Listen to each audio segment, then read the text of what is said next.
Backstory: when I was a teenager, I met a boy one summer, lost my virginity to him.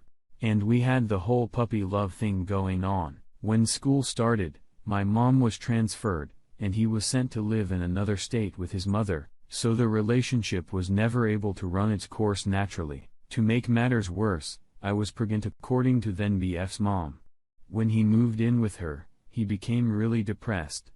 Started hanging around a bad crowd doing drugs, and then his best friend committed suicide. His life fell apart at that point and he overdosed on cocaine and was sent to juvenile detention. Before all that, we had talked on the phone every day. After his troubles, we wrote to one another all the time. He was an addict by this point and couldn't stay out of trouble. And when I had the baby, I put him up for adoption. Then boyfriend understood, told me he was proud of how brave I was, and we remained very close through letters. So this went on for about 8 years.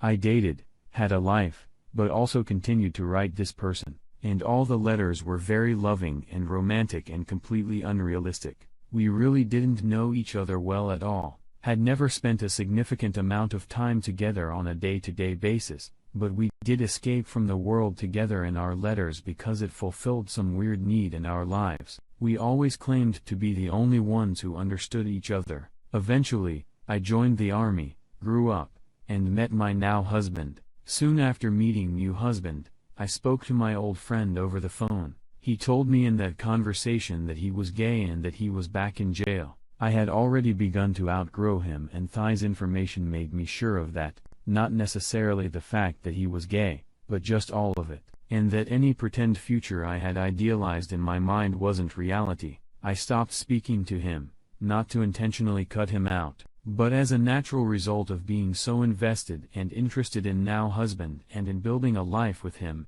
and just moving on with life. About 8 years later, my husband was away on business. I was bored and it was late, and among other people, I googled old boyfriend and found out he had committed suicide in prison. When husband came home the next day, I told him in tears, and he was a little less than comforting, which I understood, and then life went on. But then 2 years later, old boyfriend's mom found me on Facebook, and talking to her just dredged up everything. She wanted to talk about her son, of course, and also ask if I knew anything about the baby I had given up. I did very minimally, but she really pushed in that area and talked about me being that child's natural mother, etc., etc. Point is, she really opened up some old wounds there. Plus, she was sending me old boyfriend's suicide letter, his last drawings, his case files. Basically, because he had been in and out of trouble and never had a life after we met, I was the closest thing she had to a daughter-in-law. She didn't know he had been gay. Either all of this, his death, my adopted child, old memories, sadness and guilt over the suicide put me in a bad place of regret and what-ifs and depression. Husband and I fought over my involvement with old boyfriend's mom, and I claimed they were family, and that I wasn't going to say I didn't care about old boyfriend just to make him happy in his worry and insecurity. And because I wasn't talking to him, he installed a keylogger on my computer and saw the messages I was writing to old boyfriend's mother. In those messages, I mentioned how much I had loved old boyfriend, and he was my soulmate. I had no idea he had done this. Finally, I got over it in that cloud passed. My husband and his own son was becoming a teenage and having all these written conversations with a girl on Facebook, and it really put my old relationship into perspective. I started to look at it in a different light, realizing how unhealthy, immature, and romanticized it had all been, and the last vestiges of it all disappeared. I have always and still do love my husband completely. He has brought so much more growth and love and joy into my life than anyone else. After all of this, our relationship was still great, or so I had thought. We got into a huge fight one night, and he admitted to reading my messages and seeing the soulmate comment, and I was stunned. I didn't deny it, but I tried to explain the whole messy mental situation, but now that it's in the open, things have never been the same. I stopped all contact with old boyfriend's mom. I removed all of old boyfriend's things from the house, suicide letter, etc. I tell husband over and over that he is my soulmate, but when I try to discuss it, nothing corrects it. His body language is so telling.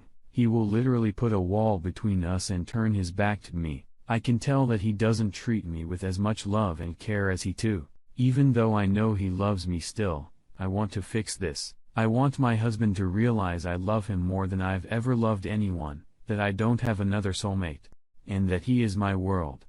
What can I do or say? Partner 33 milliliters of 7 years. I feel intense regret after cheating and losing him. Hi, I'm looking for help with working through my thoughts. I know my behavior in my previous relationship that I'll cover below was not exemplary, but I am looking to move on and make things right. However, part of that is opening up about my predicament. Thanks for any advice you have. Harsh truths or otherwise, I was in a relationship with a guy 33 male for 7 years, which broke up around 1 month ago. We broke up mainly because I was having an emotional affair with another guy for around 2 months, and my ex-partner found out. Our relationship was in many ways perfect and he is a perfect life partner. We were compatible in terms of our views, life goals, careers, some hobbies, interest in food, etc. We were best friends, and I could rely on him for anything. He is smart, funny, incredibly emotionally balanced. Seriously has a shit together, and probably the kindest, most self-disciplined and just one of the most genuine and easy to get along with people I know. Everyone likes him and finds him very impressive as a person. We were long distance for the last couple of years, which we really made work despite being in different states. Towards the end, he was traveling to see me a lot and we were due to end the LDR in the coming months. When his work project finished, at this time, he was pretty stressed with work, and I could see that he was looking a bit rundown during our daily chats and becoming a little difficult to speak to. He always said that some days he just didn't have much to say and would be a bit silent. For a while, I was having doubts about our relationship because I felt like we were only friends, and the spark had gone between us. I wasn't feeling attracted to him, if I'm honest. I'm not sure I was that physically attracted to him after the first year or so of being together. Our sex life wasn't always that frequent, maybe 2-4 times a month max when we lived together, and sex was becoming less enjoyable for me as time went along. He had a much higher sex drive than me and had brought up the issue a number 2 times and wanted to have more sex with me. Make me fulfilled too. He is a very considerate lover, and at the start of the relationship, we had some of the best sex of my life. And it was frequent when he brought up the issue of sex. I tried to improve in frequency, but always slipped into the same patterns of not being in the mood that frequently and basically rejecting him a lot of the time. The LDR didn't necessarily help that much with this issue. The thing is, my previous later also ended in a similar fashion, but in that case, my ex had also lost feelings for me, which made splitting much easier. I did sleep with another guy towards the end of that relationship also, so I know that this is a character, trait, or coping strategy that I have to work out. My current ex-partner was very open to trying to improve things with me in our sex life, but I have to admit that I was pretty bad at communicating to men. Didn't try that hard overall to improve because I guess I just wasn't feeling it anymore and didn't know how to tell him. This problem of communication is something has been an issue for me. I now realize my parents are terrible communicators and have not had the best of relationship, and some of my early relationships, sexual encounters occurred very young and were not the best starting points. Anyway, my ex and I are broken up, and he has been completely no contact with me. I'm having some pretty intense regrets about both how it all ended and that it ended. I was having a stupid emotional affair with a guy on him still in contact with, who I basically just had a load of lust for upon meeting, and who wanted to sleep with me too, knowing I was in a relationship. While I refused his advances, I liked the attention and just continued speaking to him. We are too far apart now for anything to happen. Recently, many of my friends have been looking for love also, and I think their escapade highlighted to me that I didn't have the same fun anymore with my ex. So when this guy came along and showed me so much attention, I couldn't resist staying in contact. I guess I'm looking for some words of advice how I can move on from this, how I can face my issues, and whether anyone has gone through something similar. I know what I have done is highly disrespectful, and I need to address these issues head on. Also, I am now feeling so much regret that I want to contact him and try again, but know that I should wait before I do that to get my own stuff sorted out, and that it's probably incredibly selfish of me.